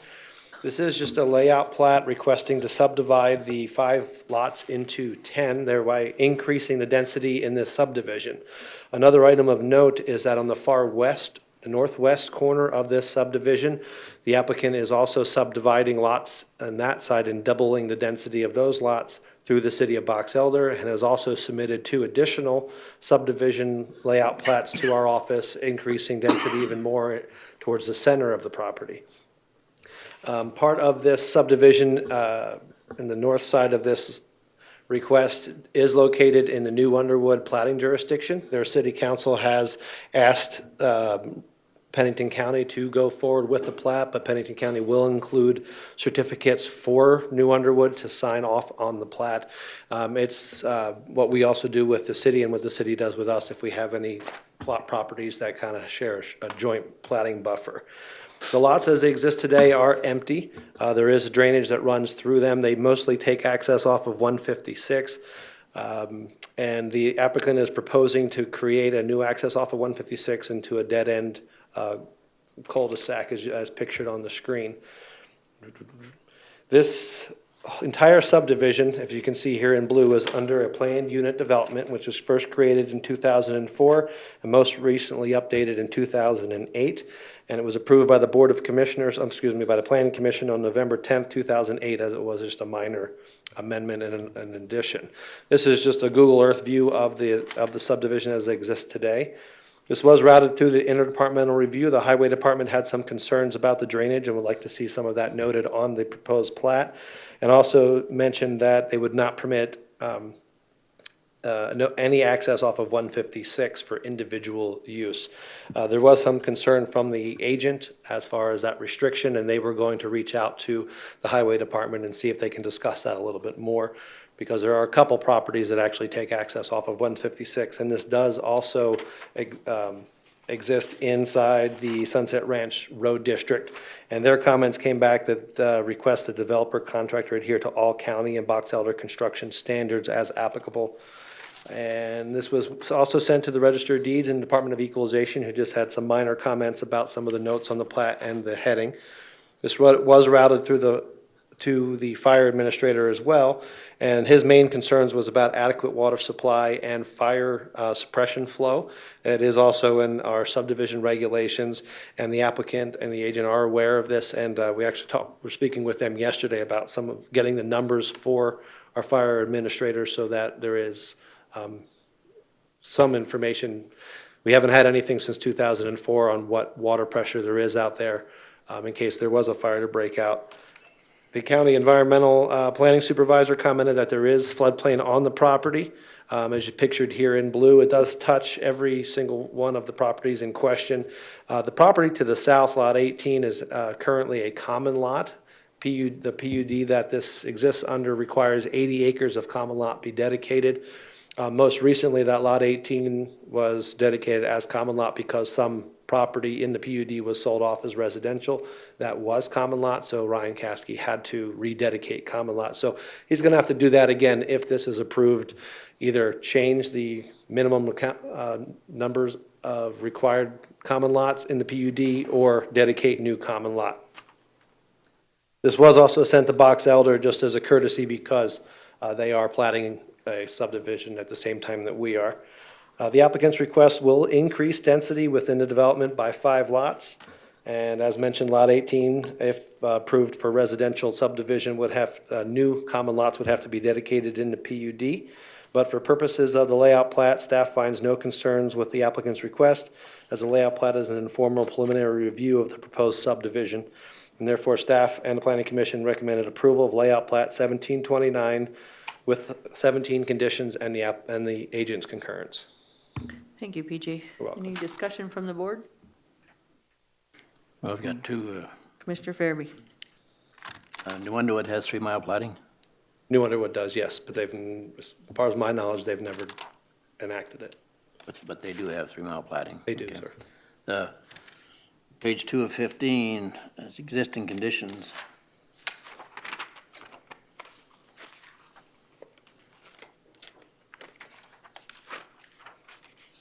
About in the middle of the page there where it says, number 3, there's 1 through 7. It says, 3A, the 10 proposed lots will remain members within the existing road district. Mhm.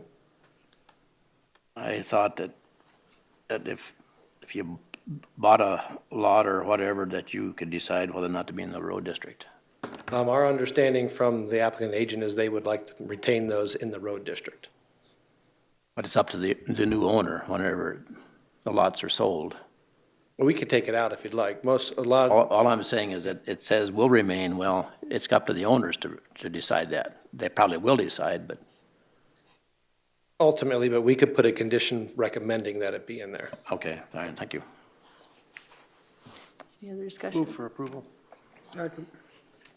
Moved by Commissioner DeSanto, second by Commissioner LaCroy. Just a couple questions. You said they couldn't take the approach off 156. So are the 3 approaches that I see by them, are they grandfathered in? That was the question from Spurlick Consulting, and that's why they're going to talk to Highway Department, Okay. because there is some precedent there for private use off of 156th. And the water, I know we don't do wells and we don't do that kind of thing, but remember, we're dealing with some stuff in other subdivisions.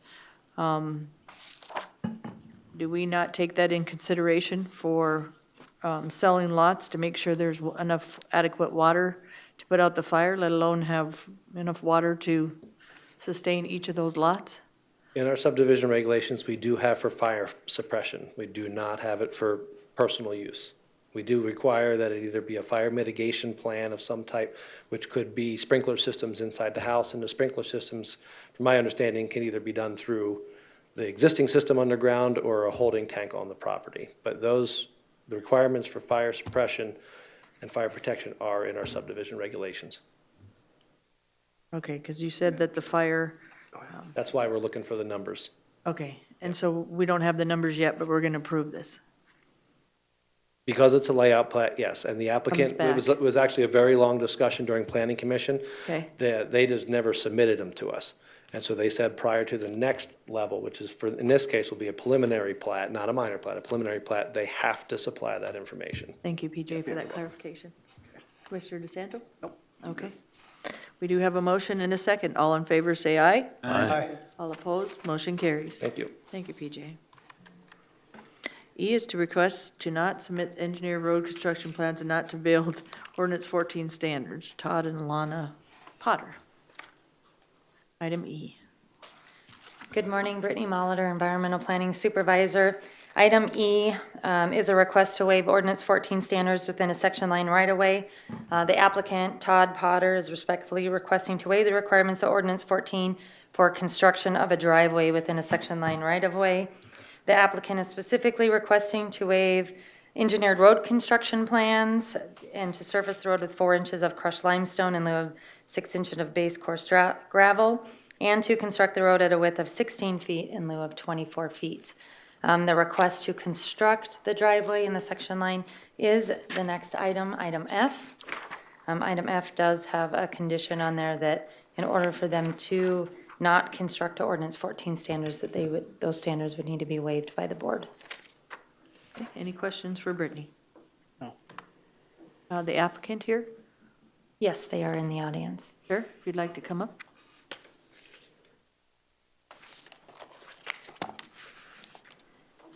Yes, hello, I'm Todd Potter.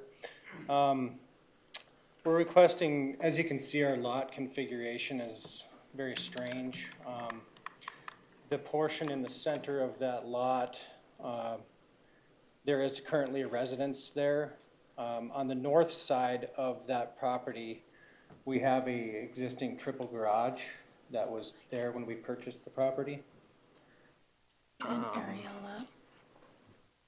There we go. There. So the triple garage is up there off of that, the road at the top of your screen.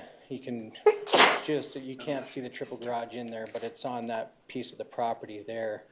What we would like to do is utilize the section line right-of-way on the county side to just basically essentially build a driveway to the southern portion of our lot where we intend to construct a home.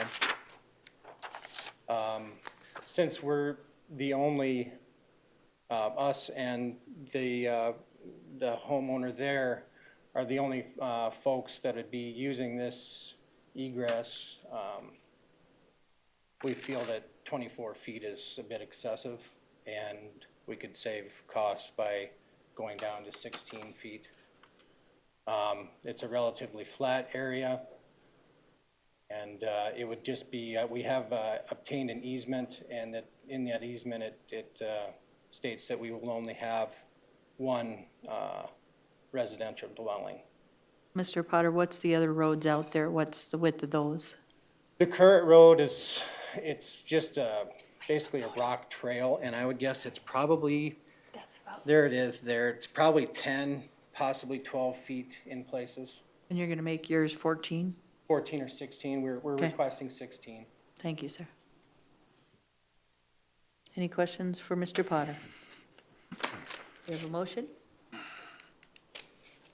I would move for approval. Second. Motion by DeSanto, second by LaCroy. Any discussion? All in favor, say aye. Aye. All opposed, motion carries. Thank you. Item F, Mr. Potter, if you'd like to stay up here, you're up again. Thank you, sir. So item F is actually the request for the road construction within the section line right-of-way. As it exists today, the lot consists of 24.96 acres. It does have one three-car garage located on the property. It appears that it was built around 1980 per equalization records. There is a private access easement from Timberline Trail to the section line area on here, as he said before. He did submit a copy of that access easement, and it does indicate in that access easement that it is only for one lot. During the request for comments in the interdepartmental review, there was some concern from the city that if it was platted, that it would have to be brought into compliance with their road standards. But at this time, because of the access easement and the limitation for the one single-family residence, platting that property would be unlikely. There is an alternate access from Timberline Road West. If you look to the west on that south portion of the lot, we did go out and do a site visit out there.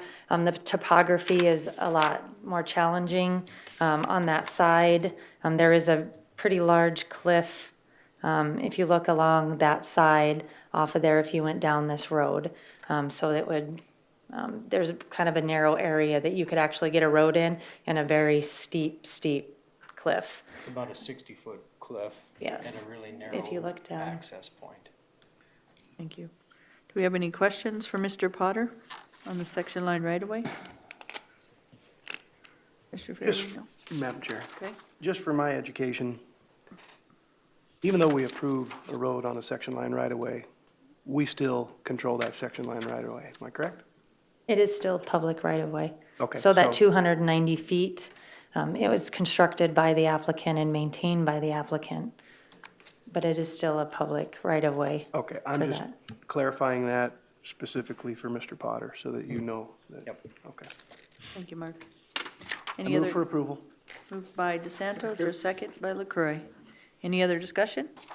All in favor, say aye. Aye. Aye. All opposed, motion carries. Thank you, Mr. Potter. Thank you, Brittany. Item G is request to waive building permit fee, Ryan Nelson. Yep, the request before you is from Ryan Nelson, who is in the audience today. Also representative, his father-in-law, I believe, if there's any questions. Just a brief history, basically going down the memo that you have. On May 11th, 2017, Ryan Nelson applied for a building permit to construct a single-family residence on the subject property. He had recently bought the property from Augustana University, and it was actually donated to them. He was living in a recreational vehicle at that time, did obtain a conditional use permit through the planning department to live in that while he was constructing a single-family residence. The building permit that he applied for, we were waiting for some additional information from him as far as the septic system goes. During that time while we were working with him, the applicant did construct the house. And since the house was there, the planning commission then ended the conditional use permit for living in the RV as a residence. Because the house was constructed prior to the building permit being approved, there will be a $300 assessment for a late charge penalty fee, and that is what the applicant is asking to have waived today. Okay. Do we have a motion or a discussion, board? I think they wanted to say. Sir, did you want to come up? Ryan Nelson, Mr. Nelson? Okay, so, my name is Brian Nelson, and I'm gonna ask that fee be waived. It kind of came down to miscommunication. I'd never built a house before, and when I went down and asked, I waited a week or whatever and gotten all the information I thought that we needed, and I went in and asked, and I was told, when I said, what's the status on the building permit? The words I was told was, you're good to go, we'll just have to inspect the tank. And I was like, okay, we'll send somebody out. So I thought at that time, the camper I was living in, the reason I built is the camper was falling apart. And so I basically wiped out all my savings and any extra money I can scrub together. I'm a disabled vet, I can't pick up an extra job and make more money. It's illegal, they won't allow me. But we've done everything we can to try and get this thing built, to the point where even the line between the house and the tank is being donated time by somebody else. So that's the big holdup right now with trying to get that done. And they've been tied up most of the summer, their equipment, and now their equipment's finally freed up. And I talked to him last weekend and it broke. So now he's waiting for parts. Otherwise, it would have been done last weekend. We just have massive rocks in between point A and point B that slows down. You can't dig it by hand. I've got a rock. Just when he was able to get up there with a backhoe and he broke off a very small chunk of a rock 2 feet under, and it's 10 feet by 4 feet by 3 feet deep. And that was literally 6 inches into the ground. So, and there's even bigger ones in between point A and point B where we're trying to dig from. So I'm gonna ask that fee be waived. I don't have the thing. So, I mean, it was just a miscommunication on my part, or on, I don't know what, but it was a miscommunication. I thought I was okay to build. Thank you, Mr. Nelson. Yep, thank you. You can stay up here just for a sec, sir. Thank you. Any questions or a motion for Mr. Nelson? Nielsen. Move approval to waive the penalty fee. Moved by Second. Commissioner Farabee and second by Commissioner Croy. Any discussion? All in favor, say aye. Aye. All opposed, motion carries. Thank you. Thank you for your service as well, sir. H is road construction with section line right-of-way review. Tom Tropel. Item H, Ms. Brittany. Good morning. Item H is a road construction with a section line right-of-way review. It's CS 1402. Back in December of 2014, the Board of Commissioners approved a construction within a section line right-of-way with 10 conditions.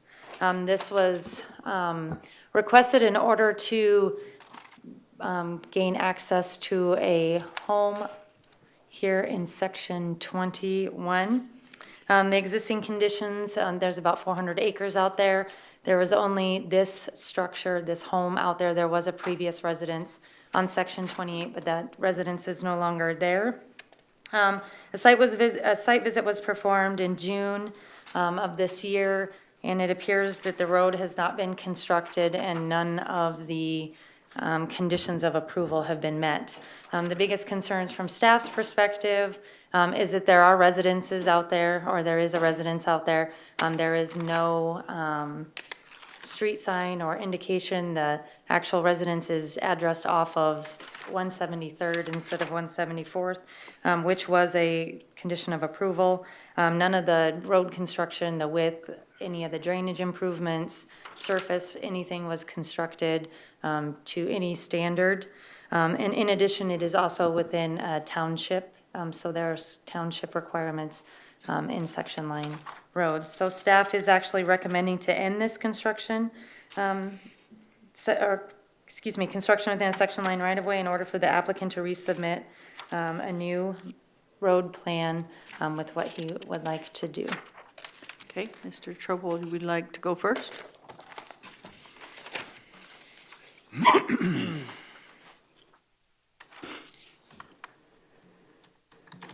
I'm Tom Truffle, and the reason I didn't go further on the road construction in 14 was because I couldn't get an engineering company that was interested in going out there for a mile of nothing road on a section line.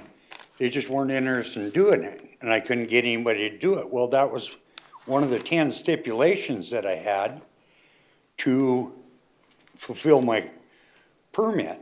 And when I couldn't get that, I couldn't do anything. So I just gave up, and we just drove the muddy trail. I mean, that's basically how where we stopped was because of the fact I couldn't get an engineering outfit to do it. And as far as naming the road, there's off Highway 44, there's a mile or better of road that's there. It's existing gravel road that the township maintains. And across the highway, it's already named, I think. But there's no signs up over there, but I don't know how I would name my little stretch in there beyond that. But that's why I didn't go any further on it, because I couldn't get an engineering outfit out there. So in 3 years, Mr. Trouble, you couldn't find an engineering outfit to go out there and look? Yeah, there was nobody, and I called about every engineering company in Rapid, and they said, well, we don't do that kind of stuff. We're 8th Street engineers, or, we want to do something that's worthwhile, and we're 40 miles out of town, and it's a mile stretch of basically flat road. So that was my biggest issue. I couldn't find any engineer that would do it. Any questions for Madam Chair. Commissioner DeSanto? I spoke with Mike Learcamp. I went out and checked out the road and spoke with Mike Learcamp, and it appeared to me, and Mike had a problem also with, that it looks like the existing road has encroached on his property, that you've moved some of his fence without permission, and that there's a drainage problem or a washout problem that's occurring because of that, because the road wasn't completed Hold on, sir. correctly. Hold on, sir.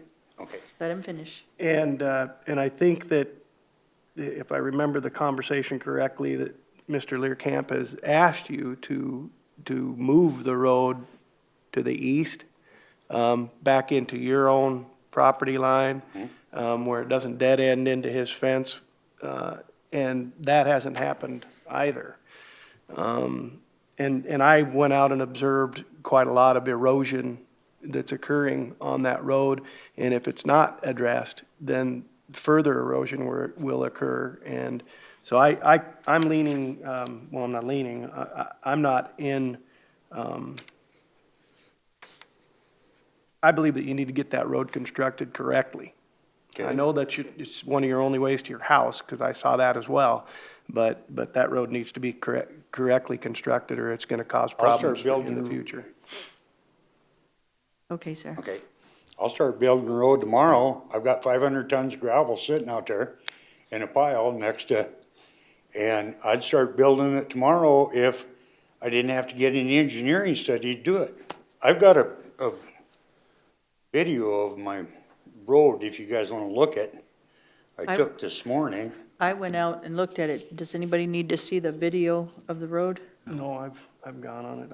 I know what it looks like. Mr. LaCroix, Fairby, or Busker, do you need to see? Okay. Mr. Learcamp, did you have a few words, sir?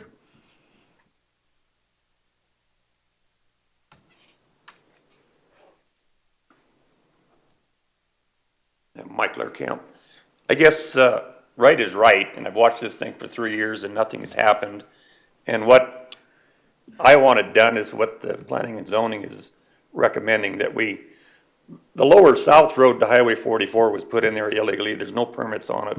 It just got rammed through. Nobody did a thing about it. That's already constructed. I know you can't stop people, you can't landlock anybody, But I would leave the section line open up to his property, up to Tom's property, and I've discussed this with Tom. And then put the fence right back down the center line, let him build his road on his property. Erosion's gonna be his problem, and we go from there. From his property down to where that existing road is that the township has taken over, we need to get that fixed, because it goes down the hill and it's a mess. And I would suggest just fixing that to his property, let him go on his property, and then he can do what he wants. He probably wouldn't need any engineering plans as long as he's on his own ground. Because on top there, that is, I mean, with them driving through that, that's getting bowled out, it's holding water. And then they'll cut through the fence and the water floods out on me, and it just needs fixed. I would concur with planning and zoning. And Brittany, do you have anything on this? Well, my Mr. only Learcat. suggestion would be if the costs and the road construction plans are the issue, then just as minimally of the section line that you need to utilize on that south portion, that way when he gets on his property, then he's out of the section line, then he's out of the ordinance 14 requirements. So that's why we had suggested, or staff had suggested, to resubmit new requirements, and he could ask for the waivers for the road construction plans. But at the time, when the board previously reviewed it, that was one of their conditions, and working with the township, so. And Miss Brittany, it's been 3 years. Do we put a timeline on this? And can we put a timeline legally? I mean, we can definitely make it a condition. I don't know why we couldn't. I personally, since I've been here, have never had an issue with the road construction and section line. People have requested it and built them. So this is a new territory for our office as far as not getting them done or in a timeline. Usually they want it done sooner than we can actually get it in front of you guys. So that's usually the case, not. But Mr. this way. Learcamp's land is getting destroyed and having issues that he's gonna have to clean up later, which isn't his problem if we don't do something with this road. So that's why, and it is getting to be and it's not getting, it is a problem Right. when you move a fence and the road isn't where it's supposed to be. So, what is the solution? I mean, is this the solution, start here, but, we haven't seen no movement before. Are we gonna be back where we were before? Well, I think if we maybe shorten up the amount of road that he has to build and see where it's at, we could do the review in 6 months, come back in front of the board, and, I mean, that's what we typically do with other projects. Madam Chair, Commissioner DeSanto. question. Is the reason that he can't just go ahead, like Mike suggested, and build that road, is it because of a township rule or our rule? Both. That he has to get the engineering plans? Both. Both. The township has a requirement under South Dakota codified law that it has to be a minimum 20-foot wide for them to maintain the roads. They have certain requirements under their township guidelines to do that. Our guidelines are the ordinance 14, but during the commission meeting, their motion was that they do the engineered plans and they work with the township to take care of whatever fees or stuff like that with the township. So that was as part of the motion.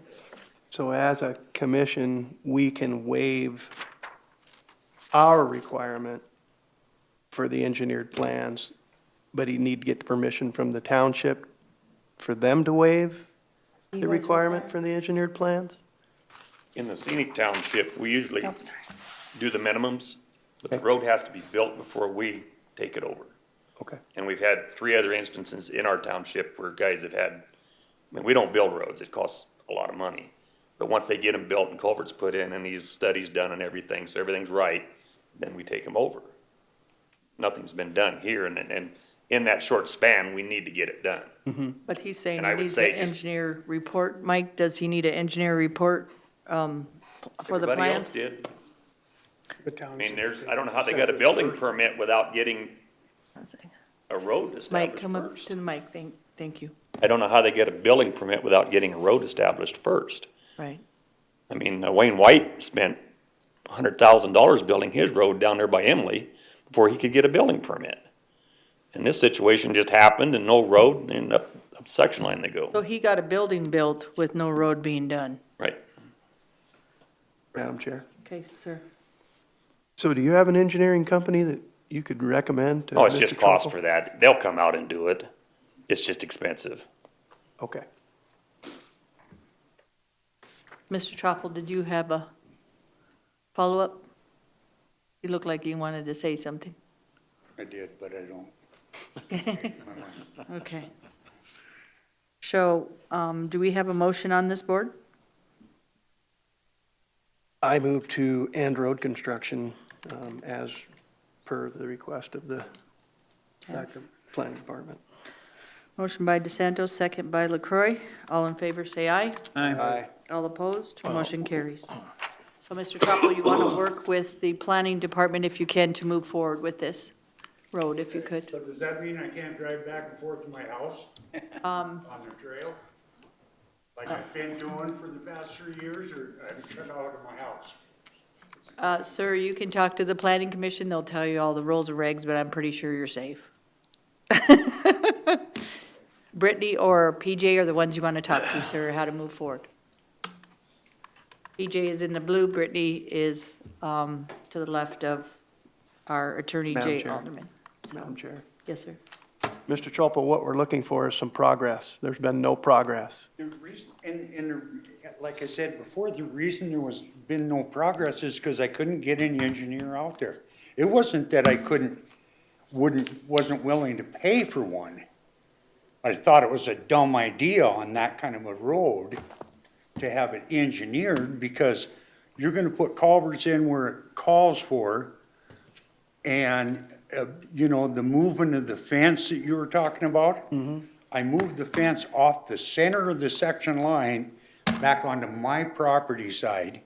His fence was existing there, so I just opened up the section line, is all I did. And I thought that's what I thought section lines were where you're supposed to build roads. Thank you, sir. And that's why there was no progress done, is because I couldn't get, and I stopped in and talked to them about waiving that engineering thing, and they said, no, you can't do that. Gotta have an engineering thing. I said, well, I can't get one. Okay, guys, we voted on this and we're All moving right. forward, but Mr. DeSanto, if you'd like to have a conversation with Mr. Troppel, that would be fine. Okay. Off the record, okay? I'll probably get in touch with you. Thank you, sir. Next is items from chair and commission members. Have any items, Mr. Busker? Nope. Mr. DeSanto? No. Mr. LaCroy? I have one item. I just wanted to share my gratitude to the staff. It's not so much tonight. Can I do it in this one or the next one? No, you can do this one on your draft. I received a phone call about Thursday or Wednesday of a distressed constituent who's concerned about, he'd found a lien on his property. He was trying to do a home line of credit, and he's trying to get things situated, and he's retired, and he's really in duress. And I shot an email to Janet, which in turn sent it to Annette Brandt, who called him. I did it at night by 8:15 in the morning. She called that person and got all the information, and it actually needed to go to the auditor's office. But to the end point was, this person was very satisfied with this commission probably about 10 years ago, and he voiced it quite frankly. And by the end of the day, that following day, he was so thankful and the help that the county staff did for him, and the promptness and everything else, that Nice. he couldn't stop talking for a half hour praising the service that he gotten from our staff. And it started with Annette helping him at that phone call.